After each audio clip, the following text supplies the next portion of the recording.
Hi అండి. Hi అండి. ఇప్పుడు జగన్మోహన్ రెడ్డి గారు దోపిడీ పాలన అసలు చూస్తుంటే కళ్ళు బయలు కమ్ముతున్నాయండి. ఒక్కొక్కటి బయటపడుతుంటే ప్రతిరోజు ఒకటి బయటపడుతుంది. మీరు చూస్తూనే ఉన్నారు కదా. మొట్టమొదటిసారేమో గంటా శ్రీనివాసరావు గారు వెళ్ళి వైజాగ్ ఋషికొండ గురించి బయటికి తీశారు. ఆ తర్వాత ఆయన 1000 మంది సైనికుల్ని పెట్టుకొని ఆయన కాపలాగా 5,000 కోట్ల రూపాయలు 5 సంవత్సరాల్లో హారత కర్పూరం చేశాడు. వాళ్ళ జీతాల కింద సంవత్సరానికి 1000 కోట్లు చొప్పున. ఆ తర్వాత ఈ డిజిటల్ మీడియా కార్పొరేషన్ అని ఒకటి పెట్టి 2,000 కోట్లు అందులో ఆర్పేశారు. అలా ఈ రకరకాల దోపిడీలు రోజుకొకటి.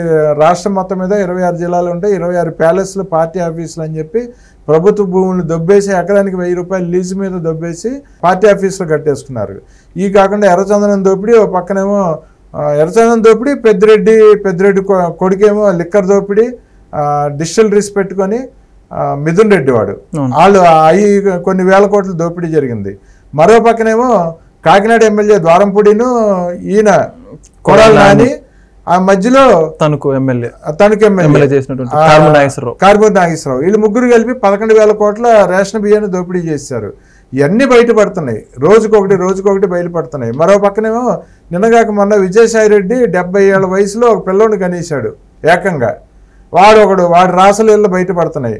ఇవాళ ఇంకో దరిద్రం ఏంటంటే అసలు భయంకర విసుగొలిపే దారుణం ఏంటంటే పోలవరం చంద్రబాబు నాయుడు గారి హయాంలో 71% పనులు పూర్తి చేశారు. ఎవరు కాంట్రాక్టర్స్? ఎవరు? నవయుగ కంపెనీతో 71% పూర్తి చేశారు పనులు.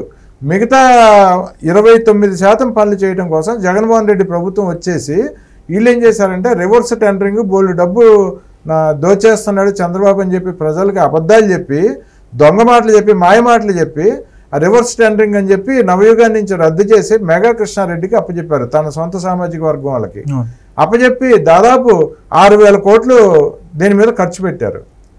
6,000 కోట్లు మొత్తం దోచేశారండి. 1% కూడా పని జరగలేదు. పోలవరంలో 1% పని కూడా జరగలేదు. 6,000 కోట్లు దోచేశారు.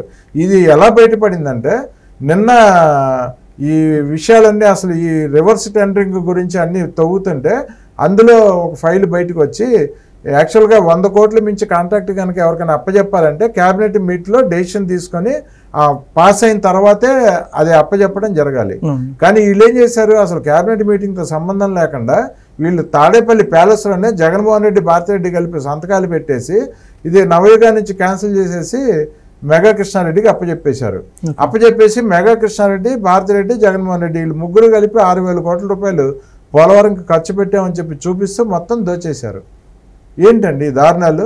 ప్రజల సొమ్ము అండి, 1000 కోట్లు, లక్షల కోట్లు వీళ్ళ అమ్మ మొగుడు సొమ్ముల్లాగా వీళ్ళు అడ్డగోలుగా దోచేసుకున్నారు.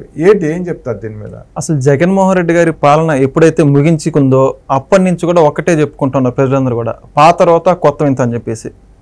ప్రతి ఒక్క డిపార్ట్మెంట్లో, ప్రతి ఒక్క మంత్రిత్వ శాఖలో ఎన్ని వేల కోట్ల అవినీతి జరిగిందో ప్రజలంతా చూస్తుంటే అసలు ఇటువంటి వ్యక్తుల్లో మీకు గెలిపించింది, ఇన్ని వేల కోట్లు ప్రజాధన దుర్వినియోగం చేశారంటే 5 ఏళ్ళు మరో 5 ఏళ్ళు ఒకవేళ పొరపాటుని వీళ్ళు వచ్చుంటే రాష్ట్రం ఏమైపోయేదా అని వాళ్ళందరూ భయభ్రాంతులకు గురవుతున్నారు.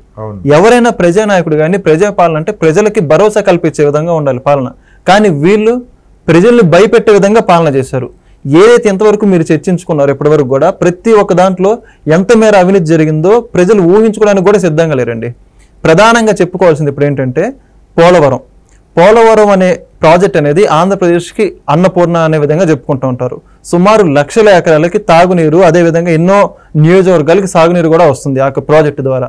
అటువంటి దాంట్లో చంద్రబాబు మానసపుత్రిగా కూడా చెప్పుకుంటారు ఆ యొక్క పోలవరం డ్యామ్ని. ఆ పోలవరం డ్యామ్ కోసం అహర్నిశలు కృషి చేసిన చంద్రబాబు నాయుడు గారికి పోలవరం డ్యామ్ని పూర్తిగా పక్కన పడేసి దాన్ని ఒక అవినీతి ఏటీఎంలా వాడుకున్న జగన్మోహన్ రెడ్డి గారికి చాలా వ్యత్యాసం ఉందండి.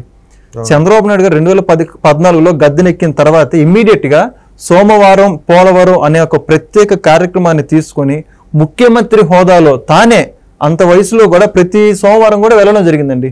వెళ్ళి అక్కడ అధికారులతో సంప్రదింపులు జరిగి, రివ్యూ మీటింగ్ జరిగి, ఏదైనా భారీ మిషనరీ తీసుకురావాల్సి ఉంటే విదేశాల నుంచి కూడా తెప్పించడం జరిగింది. ఆ యొక్క ఎవరైతే ఇంజనీరింగ్ నిపుణులు ఉన్నారో అదేవిధంగా కావాల్సిన ఎంత సామాగ్రి వీటన్నిటిని కూడా తెప్పించి కేంద్ర ప్రభుత్వంతో పోటీ పడి మరి అదేవిధంగా రాష్ట్రం నుంచి మేము కూడా ప్రత్యేకంగా నిధులు కూడా సమకూరుస్తామని రాష్ట్రం నుంచి కూడా నిధులు సమకూర్చి, ఏది కేంద్రం నుంచి నిధులు లేట్ అవ్వడం ఎక్కడ కూడా ఇబ్బంది పడకూడదు, పోలవరం డ్యాము అహర్నిశలు పనిచేయగలని ఎంతో బాధ్యత తీసుకుని ఆ విధంగా ముందుకు నడిపించారు. అప్పుడు కాంట్రాక్ట్ జరుగుతున్నటువంటి వ్యక్తి ఎవరంటే కాంట్రాక్ట్ పోలవరం సంబంధించి నవయుగ కంపెనీ అండి. అటువంటి ఆ యొక్క నవయుగ ఆధ్వర్యంలోనే కంపెనీ ఎటువంటి మచ్చలేనటువంటి కంపెనీ సుమారుగా 70 నుంచి 75% వరకు పనులు కూడా 5 సంవత్సరాల్లో జరిగిన మాట వాస్తవం. దానికి ఆధారాలే అక్కడ కాఫర్ డ్యామ్ సంబంధించి కావచ్చు, అదే రకంగా డయాఫ్రమ్ వాల్ కావచ్చు, అక్కడ ప్రతి ఒక్కటి కూడా ముందుకెళ్ళిన పరిస్థితి ప్రజలందరూ కూడా చూశారు.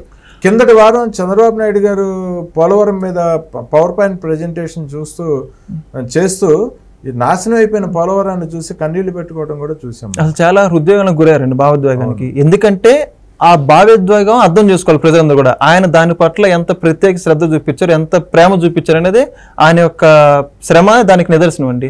అప్పట్లో చంద్రబాబు నాయుడు గారు ముఖ్యమంత్రిగా ఉన్నప్పుడు పోలవరం సందర్శనకి బస్సులు ప్రత్యేకంగా ఏపీఎస్ఆర్టీసీ బస్సులు పెట్టి మరి సాధారణ ప్రజలను తీసుకెళ్లి చూపించేవాళ్ళు. బాహుబలి సినిమా చూడాలి, ఖచ్చితంగా ఆంధ్రప్రదేశ్ రాష్ట్ర ప్రజలు కూడా పోలవరం చూడాలి నినాదంతో స్వేచ్ఛగా వెళ్ళలేదంటారు ప్రజలందరూ కూడా. గడిచిన జగన్మోహన్ రెడ్డి గారు 5 ఏళ్ల పాలనలో పోలవరంలో అడుగుపెట్టిన సాధారణ మనిషి ఉన్నారా?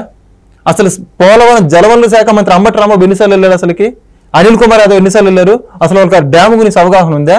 ఇప్పుడు ఓటమి పోయాక మాకు చేత కాదు మేము కట్టలేదు ఇప్పుడు చదువుతున్నారు. అదే 5 ఏళ్ళు అధికారంలో అప్పుడు ఏ మంత్రి అన్న ఒకసారి మీటింగ్ పెట్టి ఇది మాకు అర్థం కావట్లేదు ఒకసారి చెప్పారా? జగన్మోహన్ రెడ్డి గారు చెప్పారా? ఇందులో పెద్ద స్కామ్ ఏంటంటే రివర్స్ టెండరింగ్ అని. జగన్మోహన్ రెడ్డి అధికారంలోకి వచ్చిన వెంటనే మొట్టమొదటి చేసిన పని రివర్స్ టెండరింగ్ అని, ప్రపంచంలో కొత్త విధానాన్ని ప్రవేశపెట్టే విధంగా. అది అభివృద్ధికి సంబంధించినటువంటి కొత్త విధానం కాదు, అవినీతి ఏ విధంగా చేయాలో దానికి సంబంధించి కొత్త విధానంగా చెప్పుకుంటున్నారు ప్రజలందరూ కూడా. దానికి నిదర్శనమే ఈ యొక్క మేఘా కృష్ణారెడ్డి గారికి కాంట్రాక్ట్ అప్ చెప్పడం. కృష్ణారెడ్డి గారు వాళ్ళ సామాజిక వర్గం అని చెప్పేసి ప్రజలందరూ కూడా తెలుసు. సరే, సామాజిక వర్గం ఏదైనప్పటికీ కూడా పని ముఖ్యం, పోలవరం డ్యామ్ పురోగతి ముఖ్యం. అక్కడ జరిగిన పనులు ఏంటంటే ఈరోజు శూన్యం. జరక్కపోగా పోలవరం ముందుకు వెళ్లాల్సినటువంటి పనిని వెనక్కి వెళ్లే విధంగా చేశారు. వర్షం పడినప్పుడు పోలవరం ఎన్ని ఇబ్బందులు పడిందంటే ఆ యొక్క ఏదైతే కాఫర్ డ్యామ్ వాళ్ళు కావచ్చు, ఆ యొక్క కాంక్రీట్ పనులు కావచ్చు, ప్రతి ఒక్కరు ప్రతిదీ ఆటంకమే. ఎందుకు చేయలేపారు వీళ్ళు? ఎవరు అడ్డం పడ్డారు అంటే కట్టడం చేత కదా వీళ్ళకి. కానీ జగన్మోహన్ రెడ్డి గారు దాంట్లో ఎన్నిసార్లు మాట మార్చారు. అనిల్ కుమార్ గారు కానీ, అంబటి రాంబాబు కానీ ఎన్ని వ్యాఖ్యలు చేశారు రాష్ట్ర ప్రజలందరూ కూడా గుర్తుంచుకున్నారు. వాళ్ళ వ్యాఖ్యలే పోలవరం పట్ల వాళ్ళు చూపించిన నిదర్శనం. ఎన్నిసార్లు ఎన్ని మాటలు మార్చారండి అసెంబ్లీ సాక్షిగా, ప్రజల సాక్షిగా. We will complete this Polavaram by 2021 అని చెప్పేసి ఒకడు, ఇంకోడేమో గంట అని మాట్లాడే వ్యక్తులు కూడా పోలవరం నుంచి మాట్లాడే వ్యక్తులు. అసలు వాళ్ళు ఏం చేశారు? పోలవరంలో 6,000 కోట్ల అవినీతి బయటపడింది కట్ చేస్తే. ఈరోజు చంద్రబాబు నాయుడు గారు ఒక ఫైల్ చూసి అక్కడ స్థానిక అధికారులు కూడా ఎవరైతే విదేశాల నుంచి తెప్పించారండి, ఇక్కడ ఇంజనీర్లకు అర్థం కాక విదేశాల నుంచి జర్మనీ నుంచి ఎవరైతే ఒక ఇంజనీరింగ్ ఉంటారో సివిల్ ఇంజనీర్స్ నష్టపోయింది, డ్యామేజ్ అయిందని వాల్యుయేషన్ కట్టడానికి. అదే విధంగా ఇంత చిందరమందని ఈ ప్రాజెక్ట్ ని ఎట్టి పరిస్థితుల్లో ముందుకు తీసుకెళ్లాలి అని చంద్రబాబు గారు ప్రత్యేక చొరవ తీసుకొని జర్మనీ నుంచి ఇంజనీరింగ్ ప్రతినిధి పిలిపించి చూడండి దీని పరిస్థితి ఎలా ముందు చేయాలో. జగన్మోహన్ రెడ్డి ఎప్పుడైనా ఇలా చేశాడా అంటే దాన్ని ఒక అవినీతి ఏటంలో కూడా 6,000 కోట్ల రూపాయలు రివర్స్ టెండరింగ్ చేసి ఏం చేశారు మీరు? అసలుకి ఆ ఫైల్స్ అన్ని దేనికి సంకేతం? ఒక్కలన్నా మాట్లాడుతున్నారు ఈరోజు, అవినీతి చూసి భయపడి పారిపోతున్నారు తప్పితే ఒక్కలన్నా దాని మీద సమాధానం చెప్పి దమ్ము ధైర్యం ఒక్కరికన్నా ఉందా? అధికారులు ఎవరో పీపీఏ సంబంధించి ఇప్పటికీ మీరు గమనించుకుంటే పోలవరం నిర్వాసితులకు కూడా ఆ యొక్క ముంపు మండలాలకి ₹1 కూడా నష్టపరిహారం చెల్లించలేదు జగన్మోహన్ రెడ్డి గారు. ఆ ప్రాజెక్టు పట్ల ఆయనకి చిత్తశుద్ధి ఏముందండి? అసలుకి ఆయనకి మాట్లాడే అర్హత లేదని కూడా ప్రజలందరూ అంటా ఉన్నారు. దాని గురించి ఏం చెప్తారు జగన్మోహన్ రెడ్డి గారు? సో ఈ పోలవరాన్ని రివర్స్ టెండరింగ్ అనే పేరుతో మేఘా కృష్ణారెడ్డికి అప్పచెప్పి 6,000 కోట్ల రూపాయలు పోలవరం మీద ఖర్చు పెట్టినట్టు చూపించి 6,000 కోట్లు మొత్తం దోచేసుకున్నారు. తాడేపల్లి ప్యాలెస్ను మేఘా కృష్ణారెడ్డి ఇద్దరు కుమ్మక్కై.